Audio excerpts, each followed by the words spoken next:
yarn gang, Nikki at Bunny Crafts Oxford here. Hello, how is everyone? Thank you for joining me for another Dyer with me video, and I'm really excited today because we're going to play with a few things that I love. Number one, we're going to do some rainbows. Number two, there's going to be neon colours involved.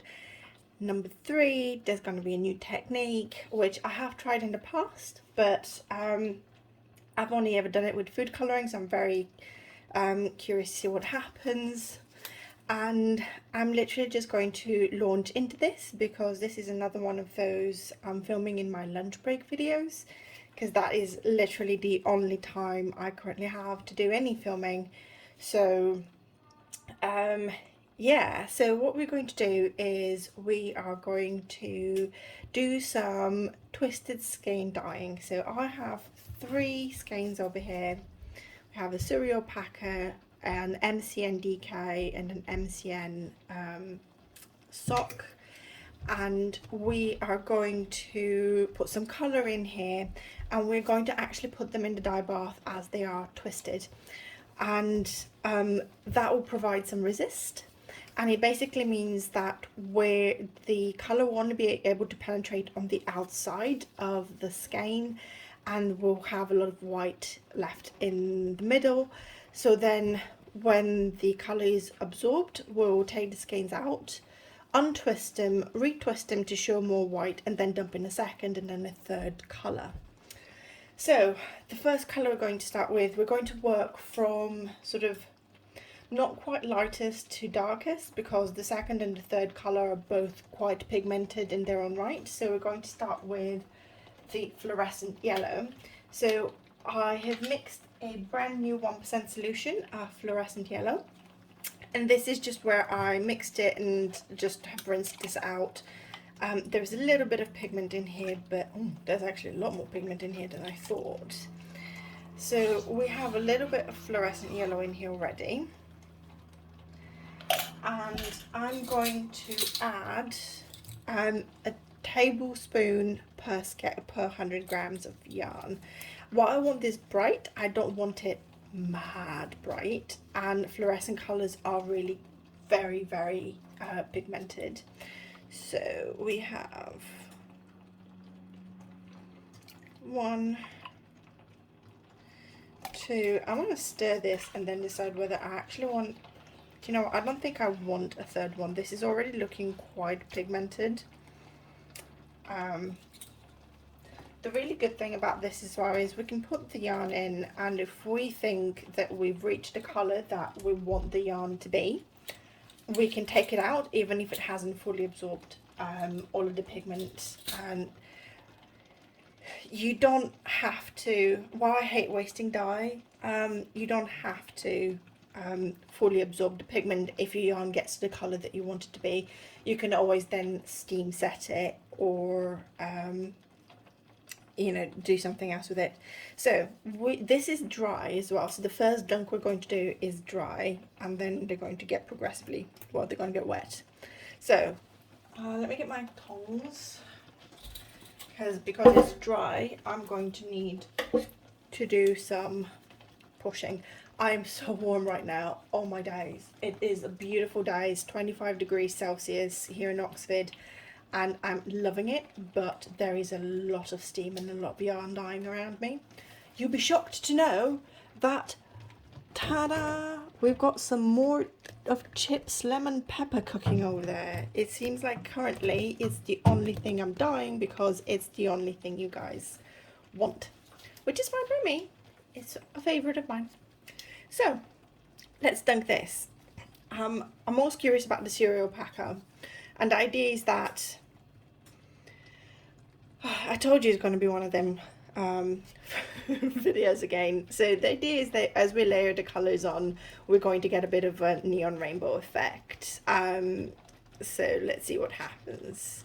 I'm just going to put all 3 of them in and just push it in. Don't want to push too hard.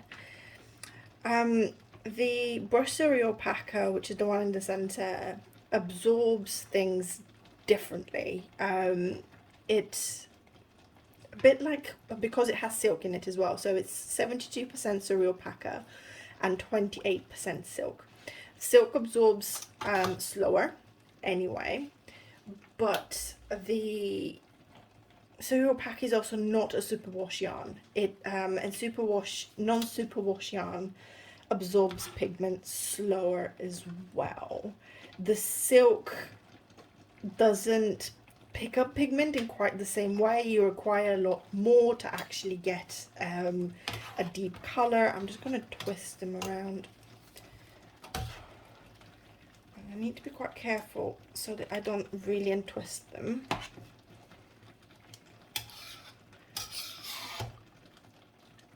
Too much. There we go.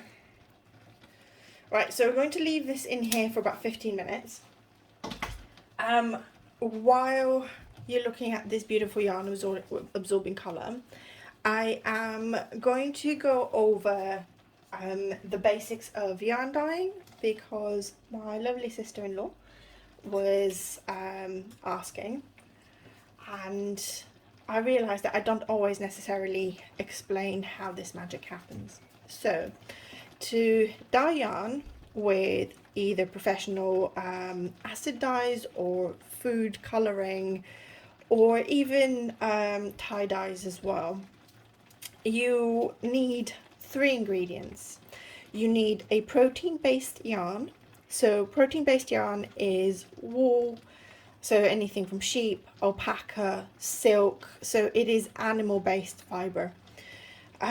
You need citric acid or vinegar, so you need acid, which causes a reaction, and you need heat. And the heat is what locks the pigment into the fibre. I don't know exactly how the acid, I'm not a scientist, so I don't exactly know what the chemical reaction is between the protein base and the acid to allow the pigment to penetrate the fibre, but that is essentially what the acid does. It allows for the pigment to penetrate the fibre and to stay in the fibre once it's locked with the heat. There is a limit to the amount of fibre, to the amount of pigment the fibre can. I'm just poking because it was poking out. So there is a limited amount of pigment a fibre can absorb.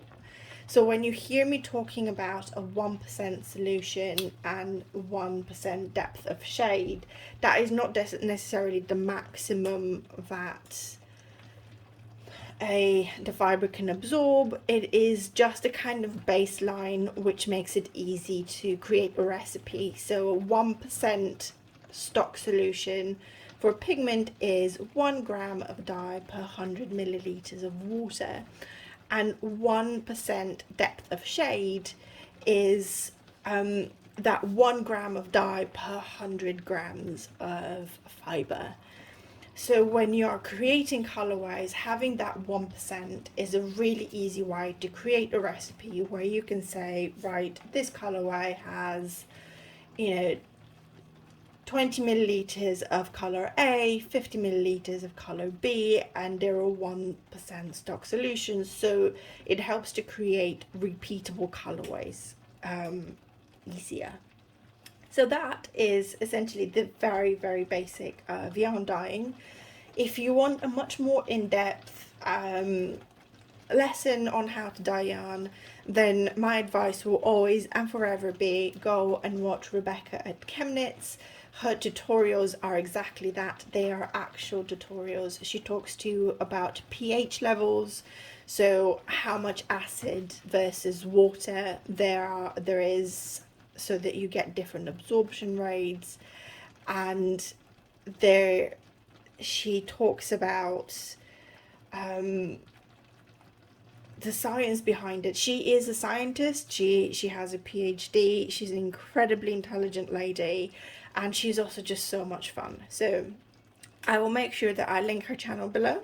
She has some really, really interesting videos on just trying to understand how to mix colors so that you get different types of colors or shades. And yeah, I love her to pieces, and she's partly the reason why I do this. So if you have anyone to blame, then it's her. Okay, so I'm going to stop jabbering now, and I'm going to give this another 10 minutes, and I'll see you in a minute. Well, I'm going to give this 10 minutes, and then I'm going to take it out of the water, let it cool a little bit so I can untwist it and retwist it, and then we'll be back with the second colour. Right, so before I quickly retwist the skeins, I just want to show you what they look like. So you can see we have the yellow, there is a lot of white as well, so we're just going to, the thing I'm going to do is, as I have it hanging, I'm going to turn it around inside out because there's a lot more white on the inside of the skein. And then it's harder to twist them up again when they are wet. And you don't really want to twist them too much. You want a little bit of resist, but you don't want too much. So there we go. I've made sure that I've exposed as much white as possible. I tend to sort of just finagle it as best as I can. And we still have some yellow showing. There should be some yellow that's protected as well, so that we don't lose it. So that we do keep some of that yellow. I'm going to do that. So we have one skein. I'll be right back. I'm just going to retwist the other two. Right, so the one that's the hardest is actually to retwist is the cereal packer. I'm showing white, but we might lose quite a lot of the yellow just because of the fibre. You don't want to, because it's not superwash as well, you don't want to like keep massaging it or anything like that because you'll felt it a little bit. So the next colour that we're going to go with is a mix that I have of turquoise.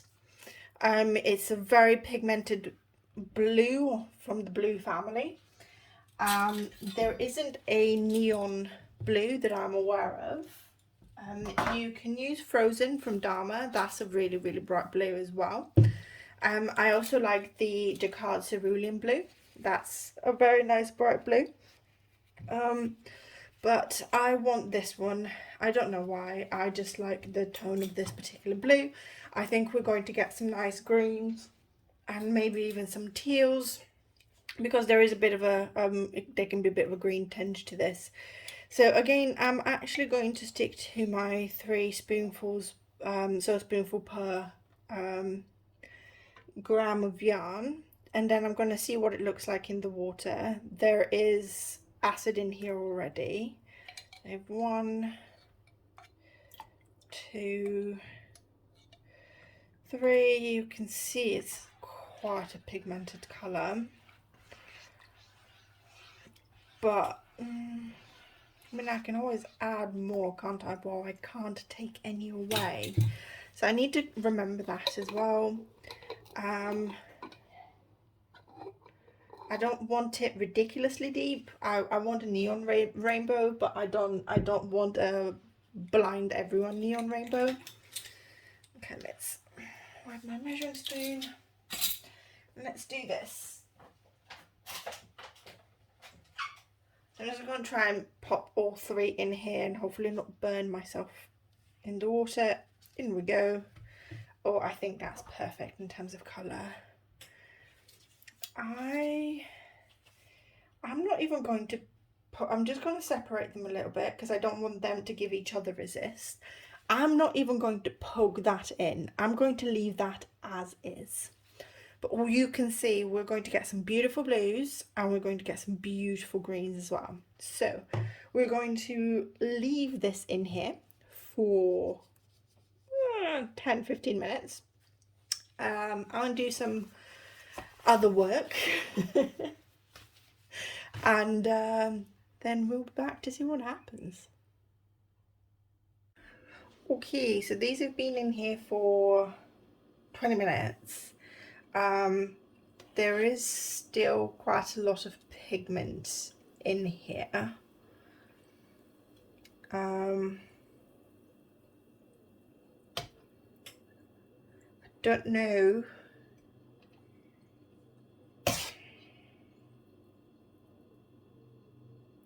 don't know if I can be bothered to wait for them to absorb the rest of it. What I might do, because the next colour that's in here that's going to be added to this is fluorescent fuchsia, and the pink pigment in fluorescent fuchsia is very, very difficult to absorb quickly. So I'm going to add a little bit more citric acid in the water, and I'm going to give these another 5 minutes. I kind of really don't want to flip this one because I like the little bit of white that we have, but we've got this elsewhere, so I'll flip. Ooh, it's dark on the bottom. Okay, let's do flip and a flip. We'll give it another 5 minutes in here with the extra citric acid, and then we'll take them out, leave them to cool, and you'll see me when I'm ready to do the next bath. Right, we are ready. Again, I'm just going to quickly show you. So we have blues, we have yellows, we have greens. It's really, really cool. So we're just going to twist these again. I'm going to move the zip tie to a different place so I can expose a bit more. We still have a little bit of white, which is really, really cool. And I want to try and make sure that that white remains exposed by how I twist it. And when we add the fuchsia, the fluorescent fuchsia in there, so here is the white, you can see it nice and exposed. We have a lot more white on the sock skein. So the sock skein, because there's just more strands per 100 grams of the yarn, you just end up with more colours. Sock skeins end up dyeing very different to DK, very different to anything else. And I think that is one thing that you also need to remember when you're creating colourways, and it's why it's worth kind of testing it on several different types of fibre, which is what I'm doing right now. Sorry that you're just looking at a blank blank pot. I'm just twisting skeins. I really like the cereal packer. It's really cool, and we have a nice splotch of white as well, so I'm excited to dump this into the fuchsia.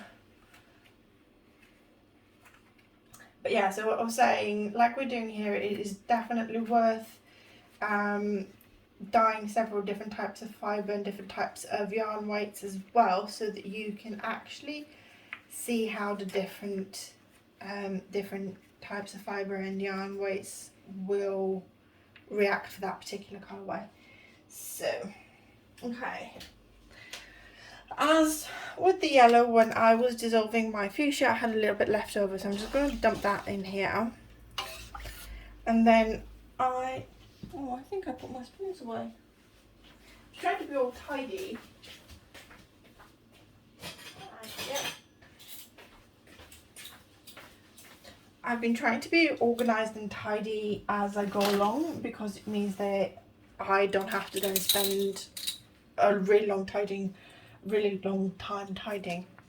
So this is the it's a 1% fluorescent fuchsia. It almost looks like purple pop, but it isn't. So I'm going to start with 1 tablespoon. I'm going to wash this out in here as well. This is a ridiculously pigmented colour, by the way. A little goes a very, very, very long way. So I'm going to start with 1, and then I'm going to mix it in. And oh my days, this is already really deep. So what I might do is put half a tablespoon more. And then we're just going to end up with something that's like really, really fuchsia-y. There we go. One thing that I don't like about the cereal packer is, I don't know if you can see, it leaves a lot of fibre behind.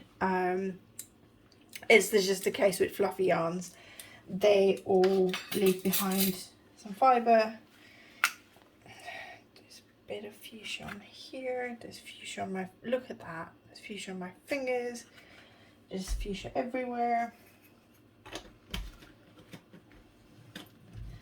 So we all know about my favourite leaky bottles. I now use them to store dyes, but I don't actually use them to dye with. I have bottles that don't leak, and I'm nearly finished with a couple of bottles of ketchup and other sauces, and I'm going to try it just like one of you mentioned I should. So very, very excited about that. Okay, let's get our yarn.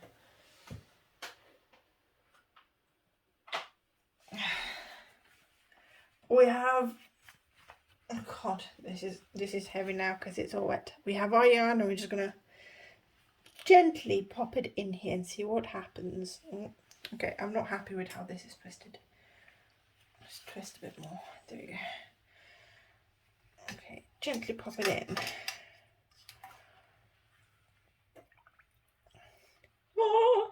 Oh my days! It's already looking pretty. Sorry. I knew this was going to happen. I've seen this happen with primary colours. I'm just going to move this around. But I have never done it with fluorescent colours. I've done it with base yellow and red and blue, but never with fluorescent colours. And so I am super excited.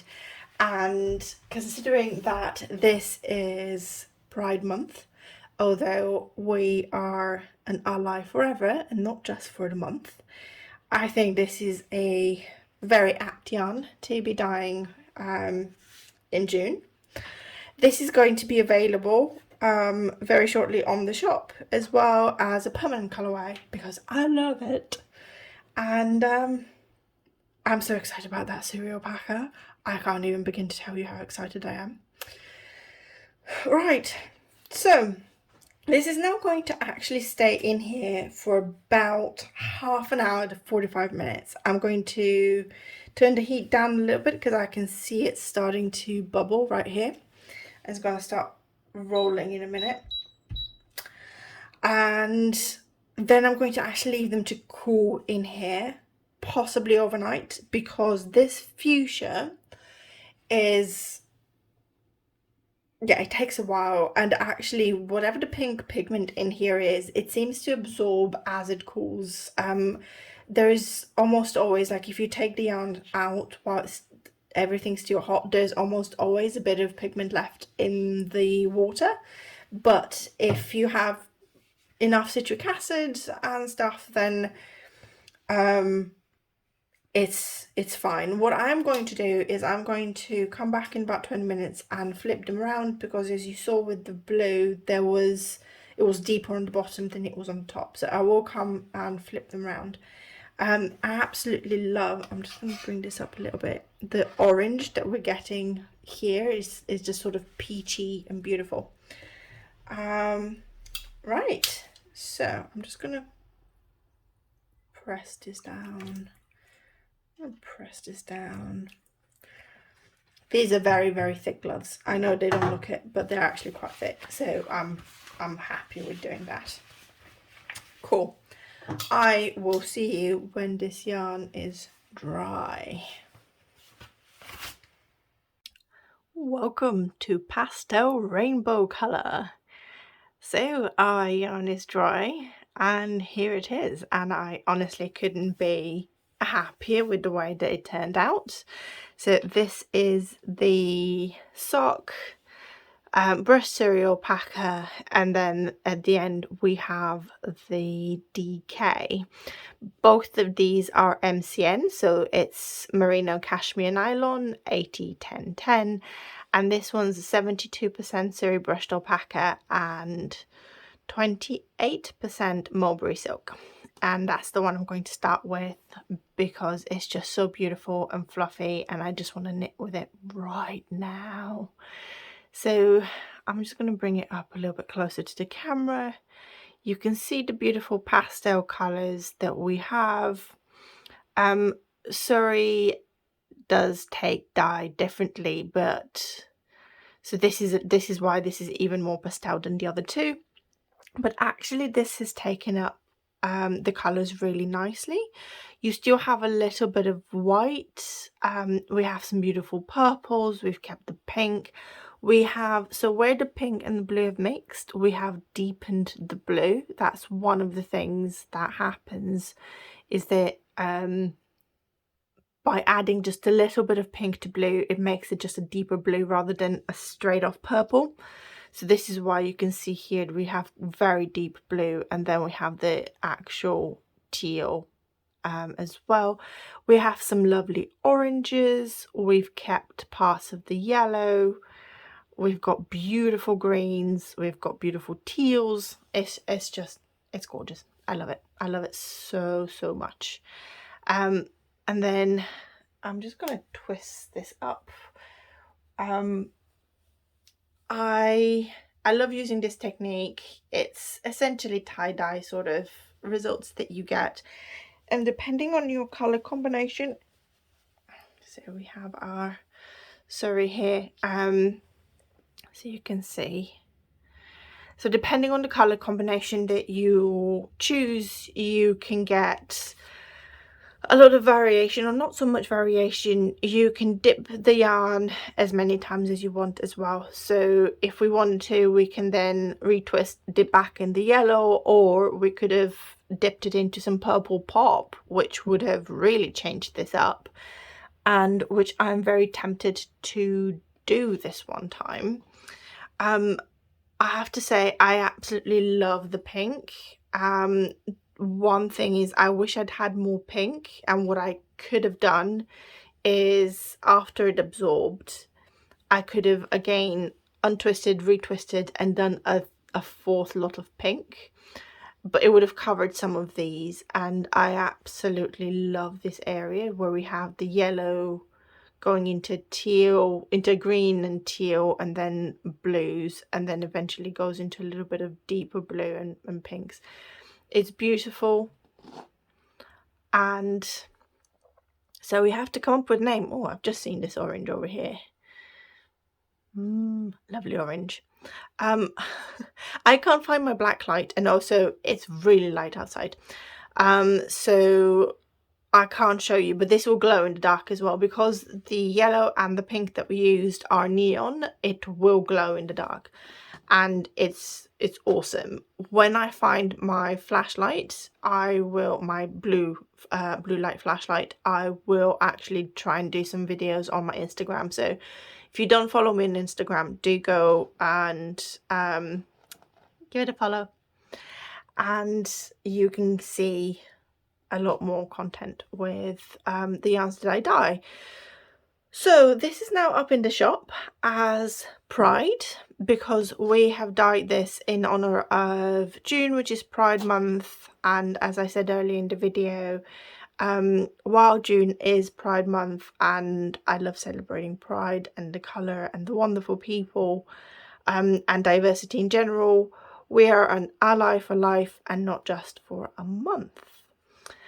So thank you very much for joining me. I hope you enjoyed this. I hope that if you do dye at home, you tried and you haven't tried this technique before, do give it a go. It is so much fun. Actually, before I go, I'm just going to quickly show you what happens if you use primary colours, because I actually have this right here. So this is one of the skeins that I've used, and this is actually done with food dye as well. And it uses basic yellow, basic red and basic blue, and this is what you get. So you, and the yellow is a bit of a dominant colour in the yellow. The red is a dominant colour in this, but yeah, this is what you get if you were to use different colors. So you can see the feel of the yarn. If I put it over here, the feel of the yarn, the sort of slightly tie-dye feel, is very similar, but the result is very, very different in terms of color permutations. So that is twist dyeing. Again, thank you very much for joining me. I hope you enjoyed this video. If you did, please give it a thumbs up. And if you haven't subscribed already, please do. Those two actions are the best way to help support the content, because it helps with the YouTube algorithm and sharing it to people that may not have seen the videos yet.